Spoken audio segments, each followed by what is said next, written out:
Hey guys, I am so glad you're back. Behavior Strategies for Class. This is the podcast that is turning student behavior challenges into classroom success stories by helping teachers respond to challenging behavior with calm, clarity, and confidence so that every student can thrive. Because this is what it's all about, right? Helping your students thrive. Well, guys, it is this time. And we're going to talk about today how to conquer teacher back to school anxiety with Andrew Smith, our monthly chat. He is a behavior coach and a licensed mental health professional. So, if back to school season already has your stomach tightening and your mind racing, you are not alone. Today, we're going to break down why teachers feel that early August anxiety and the simple trauma informed regulation tools that's going to help calm your nervous system fast. So, whether you're prepping your classroom or just trying to breathe, this episode will help you start the year steady, grounded, and in control. Welcome to Behavior Strategies for Class, the show where your student behavior challenges become your classroom success stories. I'm Diane Bachman, a trauma-informed educator, a certified trauma-informed coach with over 15 years of experience working in special education. And I help teachers respond to behavior with calm, clarity, and confidence while building real connection.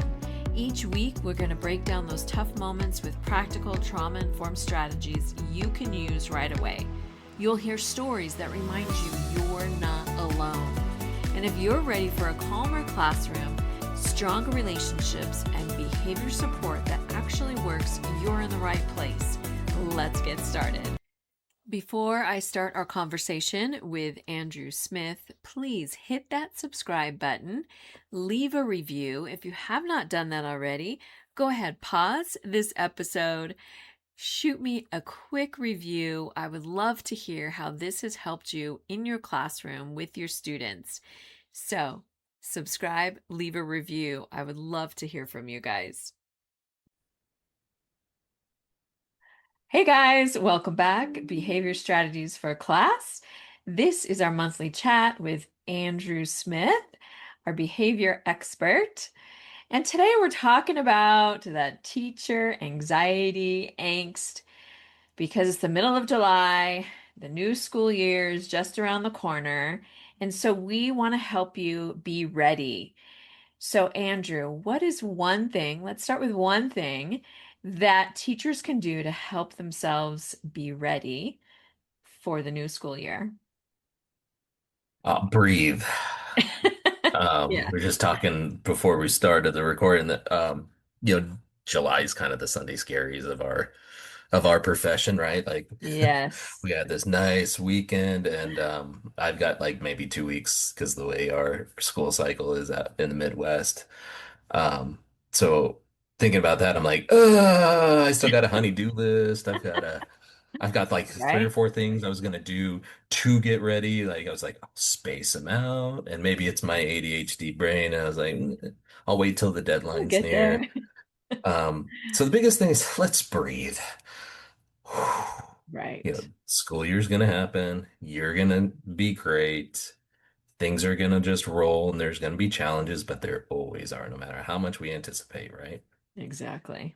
um, Lao Tzu or Sun Tzu and in the Art of War was like every plan doesn't survive the enemy, and that is a really bad quote of that. Like that's not the actual quote, but that's the the gist of it is like no plan survives an encounter with the enemy, right? Or the Christian saying of if you want to make God laugh, make a plan. So we Right. can make all these plans if we wanted to and they'll all go out the window.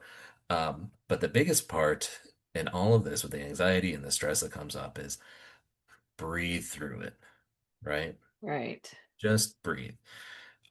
Because those moments are going to hit us at different times. The anxiety of trying to Right. anticipate everything. And it's human. We're all human. We try and anticipate things to make them easier, better, to improve them.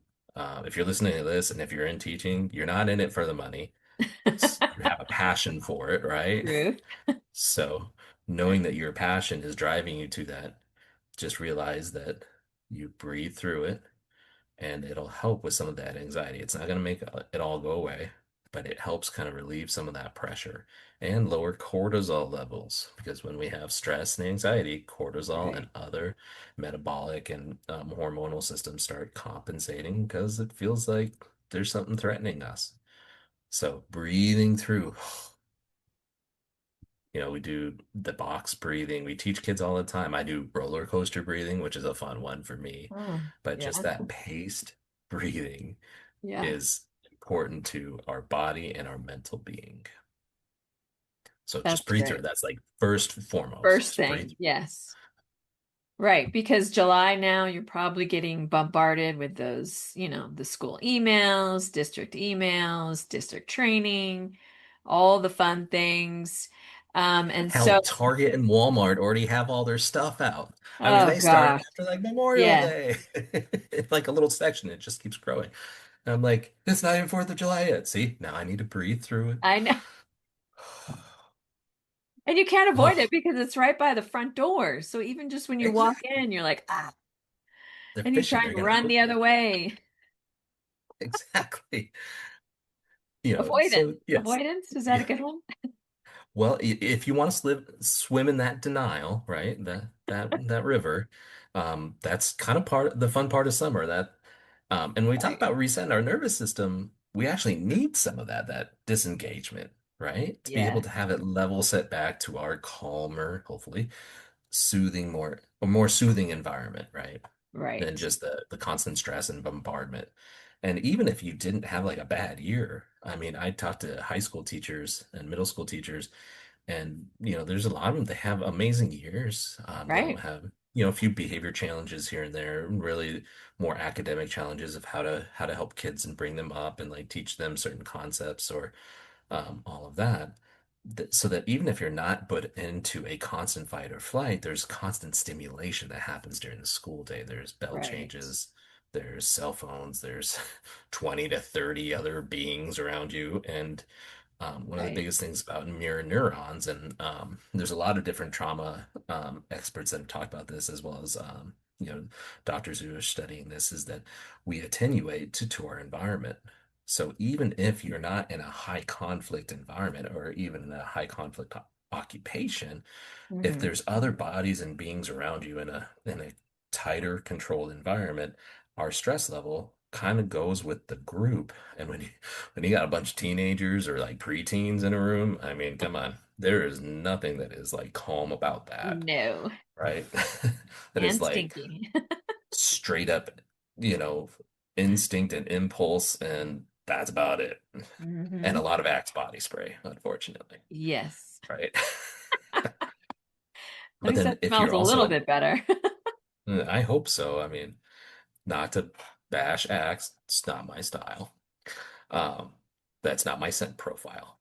So, but the biggest part is that even when you're in the elementary level and you have a nice, calm, soothing environment, we can set up our classrooms as much as possible, but we're still around 20 to 25 or more young kiddos who have different levels of needs, different levels of things. So the stimulation really can get overwhelming and your body attenuates to it, acclimates, like it's the background.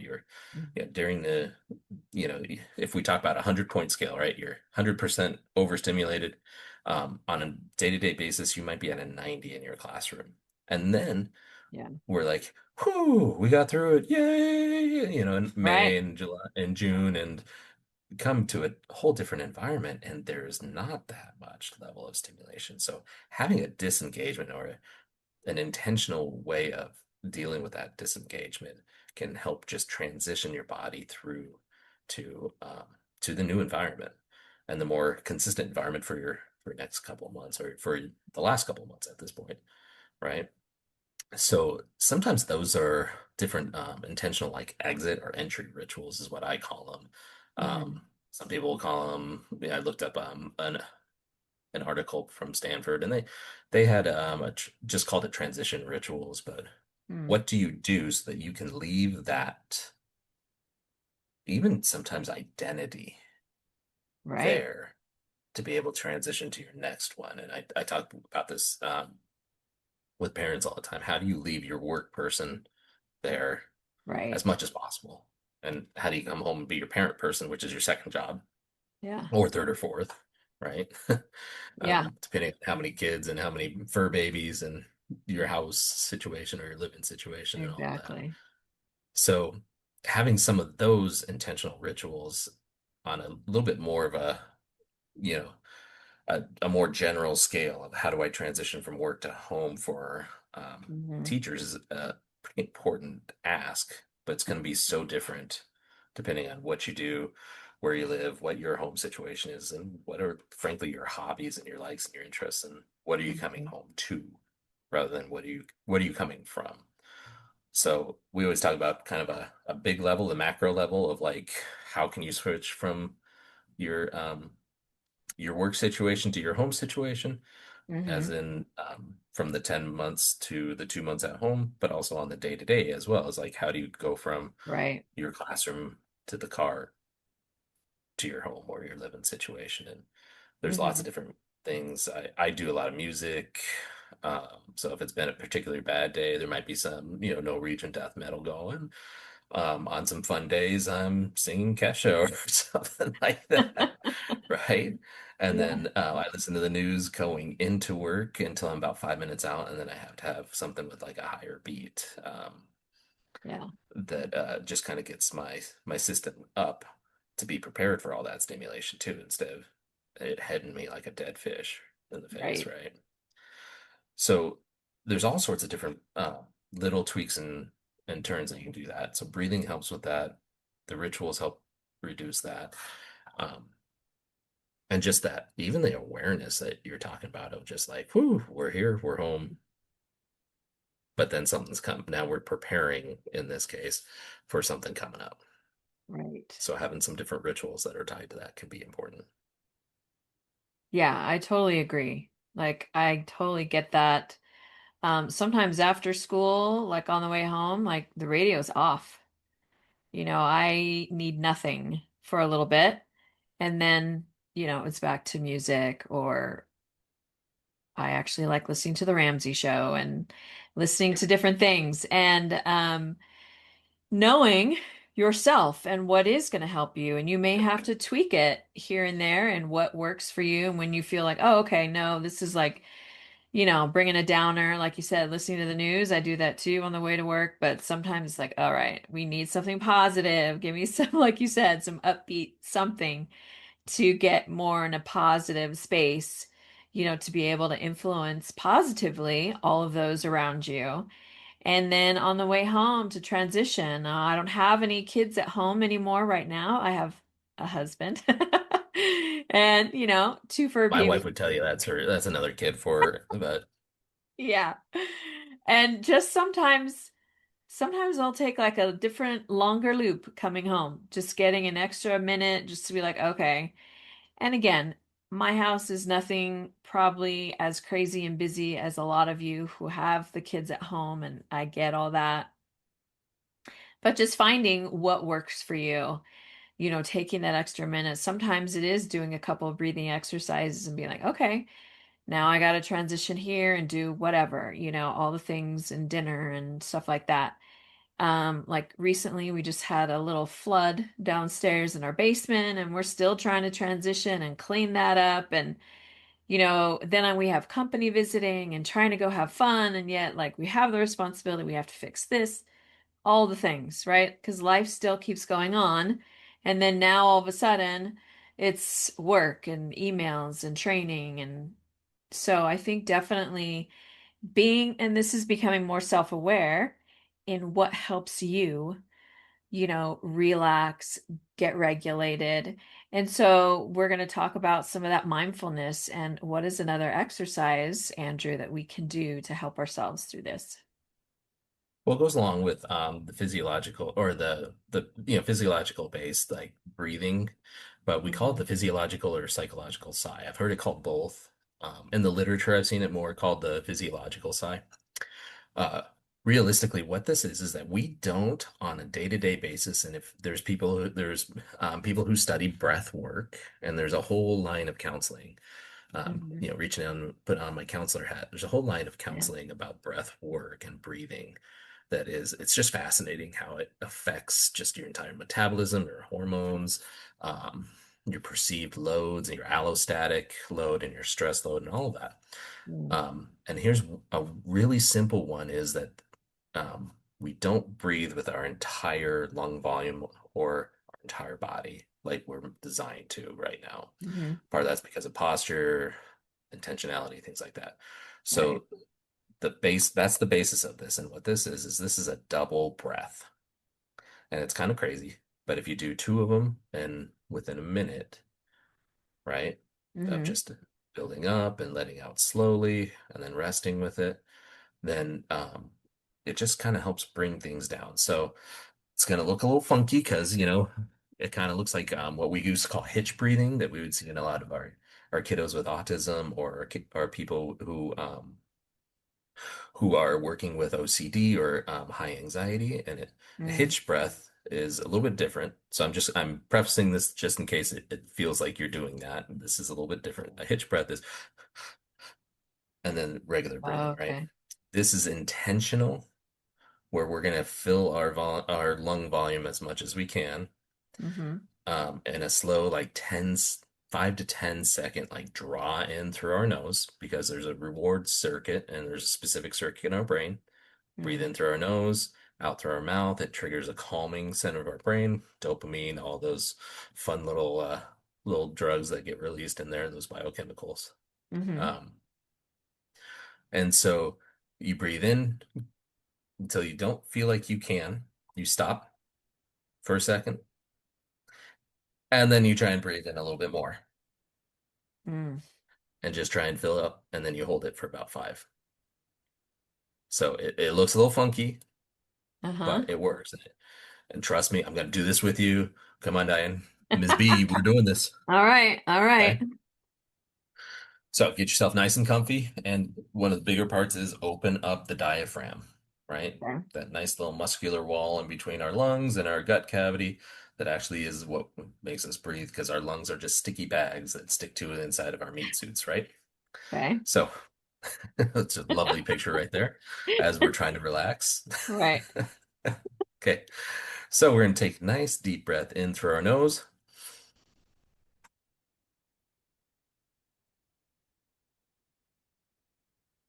and just a little more.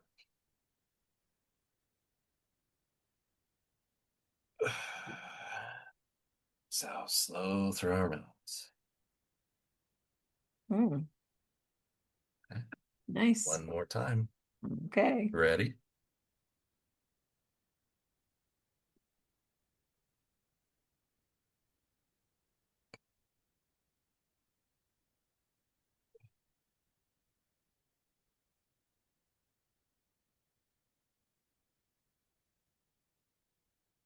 And there we go. And that's nice I've and had it. fast. It's not like it's going to take a 45 minutes, to take a quick deep breath like that. So, Absolutely. And I tell kids all the time, and 'cause I primarily work with kids, but I tell kids and staff all the time that nobody needs to know you're doing it. If with this one, it's a little bit more apparent what you're doing, that you're doing something a little different. Like I said, it kind of looks like hitch breathing or something along those lines. So if somebody doesn't know what it is and sees you, then you might get a couple questions. But right. being quick and easy. And I've had people describe they get the tingles afterwards, kind of like an ASMR feel to it, or that Hmm. they just feel this, just literally the stress shed off. And then there's others, that's not their bag. That's okay. Don't use it then. Right. Right? Right. Tell people all the time, if it's not working, don't use it. Like this is literally something costs you nothing. And if it doesn't work, then you got what you paid for, right? Exactly. So, um, So there's that one. All of the rest of ours, like our box breathing, a 4-6 breathing, all of those can work for you too. We teach them to the kids, so why not use them for you, Right. right? The hard part um, that I find with most adults and professionals is giving themselves enough time, allowing themselves, giving themselves permission. Yeah. The idea that we talk to our kids about making this a ritualistic or routine practice, but we don't do it ourselves is it seems par for the course as adults, but it's something that we probably should change a little bit. Um, Agreed. and some of that is just the mindfulness. And so this switches then into the mindfulness part of it. If you notice this, or if you think about this, then do it. If you're having a hard time, you're not a routine person. I have a hard time with the routines, period. Yeah. Drives my wife nuts because she is a routine person. Um, Yeah. and one of my kids is routine with her, and one of them is not, and is non-routine like me. And we're a spicy household sometimes. But the idea being that if you notice it, then do it. And that's going to become more of that habit-based Yeah. part. And so it's not necessarily time-based. It's your body becomes more attuned to the level of stress, and that becomes kind of a warning sign. And so you're habit-based along the warning signs for your biofeedback part, right? Right. So that's those are all good options. I always talk about grounding too. And Yes. grounding is part of mindfulness. It's part of if you're doing any counseling or any self work like CBT, DBT, anything like that, any sort of thought process or awareness or cognitive reprogramming. ACT is another one. There's mindfulness involved in that. And mindfulness is bringing yourself to the present and noticing either yourself or the environment around you. So just ground yourself in what you see. If you're feeling lost, if you're feeling like things are going a mile an hour or 50 miles an hour, right? Right. Slow yourself down, find something that you see. We tie in our main senses because they're the most hardwired in our brain. We talk about the five main senses. I had five fingers. I only showed four fingers. I was like, oh, that looks like our YouTube friends are gonna love this Oops. one. Um, but our five main senses are so hardwired and they cross the midline of the brain, so they activate the most amount of areas, or they activate different areas than when you are maybe having some rumination, or maybe you're activated fight, flight, or freeze, where you're living in one central part of your brain inside because your brain retreats when you're activated with stress, right? So activating those senses with your sight, sound, taste, touch, smell, all of those areas will help jog you out of that, and I'll physically jog you out of that with the different receptors in your brains, but also mentally give you something to focus and distract from. So I usually say the easiest one is sight for a lot of us. Find something that's blue. Find 10 things that are orange. For my friends out there that are art fans, find some chartreuse colors. I couldn't even Nice. spell chartreuse, but I'm gonna throw it out there, Hey, right? it's a great color. Uh-huh. It is, and I don't even know if I know what it is, what color it is, but the act of me being intentional to try and find that is the important Right. part because it creates that distraction. It releases that cyclical loop in the brain, and that helps reduce the immediate load or the immediate stress to a certain degree, that I can start bringing back some higher order thinking and some other levels of coping and taking care of my stress and reducing the load on my Right. nervous system that we're talking about here. So obviously I love doing a lot of these things. Yeah. There's something that's progressive muscle relaxation. That's flex and release in a very simplistic way. It's flex and releasing muscles in a very Mm. paced and paired manner. Um, and I've done that. I've taken kids through their scripts on that all over the place. So when What we does start that taking look out like? care, oh well, let's try it. Let's do it. All right. So we're Of in course. chairs. So this is a chair version. Okay. Uh-huh. Um, what I want you to do is I want you to make sure that your feet are on the ground and that you're just sitting all kind of comfy. How to scoot. Okay. Okay. So I usually focus on large muscle groups with people sitting down because those are just the easier ones. You can get as fine-tuned as you want. Um, but what we're going to do is we're going to breathe through our nose, out through our mouth. Uh-huh. Notice the breathing behind a lot of these techniques, right? And I want you to take your feet and push back on the legs of your chairs, the wheels of your chairs. I'd say push back on the floor, but some of us are in wheelie chairs, and then you'll Yeah. just start pushing yourself across the thing. The idea being that you are finding something to give your muscles resistance on both sides. You're getting bilateral stimulation, Oh, okay. and we're breathing through it with Hmm. paired and intentional breathing, right? It activates a lot of different parts of the brain and it gets us through these cycles. Okay, so on the Okay. count of three, you are going to push as hard as you can on the feet of your or the legs of your chairs, either pushing back with your heels. If you've got it wrapped around with your toes, then you're pulling up with your quads. And we're going to do that for a breath count of four. So nice deep breath in and push and hold, and let it out. Now go all noodly. Just shake your Hmm. legs out, be all noodly, relax them because they just did a lot of work, right? Uh-huh. You're putting your heart and soul into this because you are being Yes. intentional about this, Right. right? Of course, because you're here and you're passionate. So the next one is this is where I have a lot of fun with the kids, and um, you're gonna bear down, kind of like you're going to the bathroom. Try not Oh, to pass gas or fun. try not to go to the bathroom, but you're Right. trying to flex your core. So your abs, your diaphragm, your lat muscles on the sides, right? Because you're gonna pull Uh-huh. your shoulders down, and you're just gonna sit nice and straight, and we're gonna do that. So you're gonna take a nice deep breath in and flex and hold and release. Just kind of rock a little bit and Got a sway. little head rush on that one. Yeah, you're welcome. Thanks. Swaying is another powerful thing.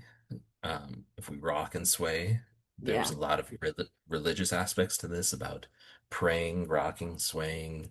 When we're kids and our moms and dads and parents and Yes. caregivers want to soothe us, we rock.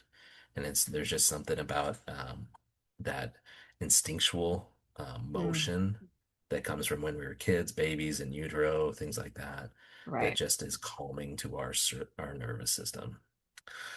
Not quite there yet, though. We're not getting quite as calm as we could be. Now we got to do the Uh-oh. guns. You can either do the Gotta do Hulk, or guns. you can get Schwarzenegger going. So, whichever one you want, you're just gonna flex your arms and your fists, Okay. right? Get those fists in there, like maybe you're Rocky Ready? Balboa, right? But take on Apollo Creed or Ivan Drago, right? And so we're gonna take that deep breath, and we are just gonna flex them as much as we can. Okay. So, nice deep breath in and flex and hold. If you're doing those poses, make sure they are Mr. Olympia version. Okay. And breathe out and noodle arms. I don't want you to raise your arms for like 2 or 3 seconds. Just noodle and shake. And last All but not right. least, All right. face and head. Because Face and head. I'm gonna, Okay. it's been a mission to have Mrs. B make a funny face on camera, and we got it. I I'm gonna take already my glasses off did. just because they tend to they're a little bit loose. So we're gonna scrunch up our face, kind of. Uh-huh. Everybody talks about how it takes only a few muscles to smile, but it takes I don't know, like monumental Oh, amount of man. muscles to like Brown. frown. So we're gonna make our Yeah. warrior or angry face, um, and we're gonna crinkle our head, and it's a little bit easier to see on my head. I got nicely shaved. Yeah. Um, So you're gonna crunch your face up as best you can, try and activate any muscles there, as well as your neck muscles here. Now, this also, as we're doing this, we're also affecting our vagus nerve, which is a long Mm. nerve that runs along our body that when we give proper stimulation to, then that's also another area that releases dopamine, just calms our nervous system. It's kind of our nervous system control in our body versus it's like control center from like our head to our torso. Okay. So we're gonna take a nice deep breath and pull a And funny then face. scrunch the face. Okay. Scrunch the face as much as you can. Warrior face, angry face, however you want.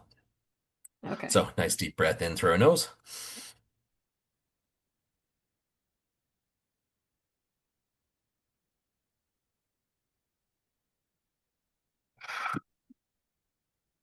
Ooh, head rush there too.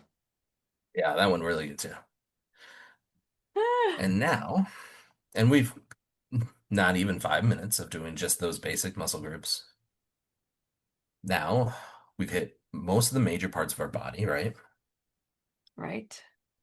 Hopefully feeling a little looser. If anything, enough of a distraction, enough of a Yes. biological stimulation that Yes. yep, we have the paired breathing with it. So we're also getting our whole regulation system as far as our breathing, oxygenation levels with our muscles are higher now. um, Lactic acid, maybe if you're, if you're doing CrossFit, if you're doing certain workouts or, anything like Mm. that, that helps kind Mhm. of flush a little bit of that, right? Because you're getting a lot of cell turnover with that. We got the intentionality, the mindfulness part, which helps. It just kind of hits so many different things that it's super useful for a lot of people. And you can go as detailed as you want, right? Like I was doing the chair version. There's lots of scripts and different ones where they go so far into depth. Like we could be pushing against with our heels, pulling up, and then Mm. you could be using your glutes and squeezing, as well as your Right. adductors and abductors and things like that. So there's a lot of different ways that it can go very detailed. I try and stick to a main, pretty easy script that kids and other staff can connect to so that they can hit the major parts. And fists as well as vagus nerve with your upper body is one of the big ones, as well as your head stimulation and things like that. Hmm. So I that's love it. progressive muscle relaxation, PMR, in a nutshell. Nice. That's awesome. I love that because, like you said, they can do it just sitting at your desk or sitting at home. And it doesn't have to be a big, huge ordeal at time consuming, like you said, less than 5 minutes, because we all know we're all busy doing all kinds of things. So to be able to sit and do this for a couple of minutes really does loosen and maybe a little head rush like I did, but drinking water, right? We got to hydrate, keep ourselves hydrated. I think these are really great. Thank you, Andrew, for making me do those and make a funny, lovely face. So I will make sure this video is posted online. And we'll make sure the thumbnail is just perfect. Exactly. But I like how you talked about hydration, because hydration, nutrition, sleep hygiene is huge. Right. All of those things, and those go to helping regulate your system, regulating you, and not only as like a disengagement, Right. let go from the year, but also bringing back up to be, when you're anticipating going back into the year. Right. Because obviously we know the more prepared, physically, mentally, emotionally you are, the better that you're going to be able to impact your students and be ready for them when they come in with all of their stuff. And so the more prepared, the more self-aware, the more mindful you can be is really going to help you be the best person that you can be, for all of your students and your school environment, right? And all of your peers, and being able to show that because truly being mindful is going to decrease that anxiety, that stress, and lower that incidence of, burnout. And we don't want you to start that way. Like, I know, like, part of me is the same, like, full speed ahead. Like, we're just running and we're going and we're ready. And then it's like, oh man, now you hit the wall. And obviously not good for anybody. I really too encourage the sleep. It's been hard, like, during the summer because part of me, like, oh, I can stay up as late as I want. And then, of course, my morning is off. And do I get up early? Am I not? Am I sleeping in? And just that routine. And granted, you may or may not have that opportunity to stay up late or even sleep in per se, but getting regular sleep, truly at least 7 hours, makes such a big difference that I've learned for myself. Absolutely. Yeah. So I agree, definitely, like you said, the hydration, the sleep, nutrition. Um, yes, so also I also said, like, when we show up regulated and prepared, you're going to be ready to tackle those challenges of student behavior because ultimately this is what this podcast is about, right? Student behavior and how can you be best equipped to handle that? Andrew, do you have any other thoughts or ideas on how teachers can be ready for the beginning of school? Um, Just the preparation part. Sometimes there are some guided meditations too, if you're a meditation person. Yeah. And there's plenty of scripts. There's a ton of YouTubes and ton of YouTube Yeah. influencers who take you through that. Um, and what that does is that creates an environment where your brain can heal and can reduce its physical load because there's actually um, researchers that have been able to measure this quantifiable. So they're able to define and to measure that there is pressure on the brain, more stress. So more stress, less sleep, things like that. And so Mm-hmm. meditation, it gets you into a state that is almost as good as sleep. And Mm, there's a lot of people have been pushing that out as far as self-care things, right. and that can look like a lot of different things. So the guided meditation is one. The mindfulness is another part. Coloring, because of the uh, for lack of a better word, the trance-like state of like focus that you can get involved in with those mandalas that was really big. I don't know, like Yeah. 6, 7 years ago, like right around COVID, everybody was really into it. But Yeah. truly, like just the attention to detail. However, if those aren't your bag, don't use them. If Right. you are a gardener, then maybe Yeah. that's your mindful part. If you are like I struggle sometimes because so much of our work is just so cerebral, right? So much happens like literally in your head, you know. Right. I throw around the bad joke of like, well, it's all in your head.